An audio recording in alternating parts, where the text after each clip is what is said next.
नमस्कार दोस्तों। लोकसभा चुनाव का जो इस समय माहौल पूरे देश में बना हुआ है वो अपने एक अलग ही लेवल पर है और इसी बीच नेताओं की उटपटांग बयानबाजियां भी सामने आ रही है।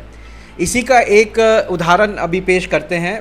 इसमें चाहे कांग्रेस हो बीजेपी हो, दोनों ही अपनी अपनी जगह कुछ भी बोलने से या दूसरों पर तंज कसने से बाज नहीं आ रहे हैं।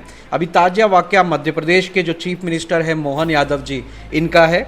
कुछ ही दिनों पहले खंडवा में एक सभा में उन्होंने कहा था कि राहुल गांधी अमेठी से चुनाव हारकर केरल के वायनाड भाग गए हैं और अगर अब केरल में भी अगर वो हारते हैं तो उन्हें समुद्र में भी डूबने की जगह नहीं मिलेगी।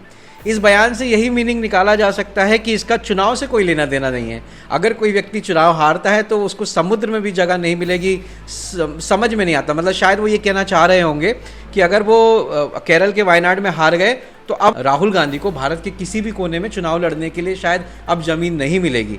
लेकिन इसको अगर एक तरह से समझा जाए तो ये बयान ना ही इसका सर है ना ही इसका पैर है। दूसरी तरफ अभी सतना में भी उन्होंने कहा कि कांग्रेस पार्टी पहले बस में बैठने लायक थी लेकिन अब वो टेम्पो में भी बैठने लायक नहीं है। ये भी बयान बिल्कुल समझ से परे है कि वो क्या समझाना चाह रहे हैं। शायद यादव जी को ये याद होना चाहिए कि बस में बैठना है और किसी एरोप्लेन में बैठना है, ये सब जनता के हाथ में है।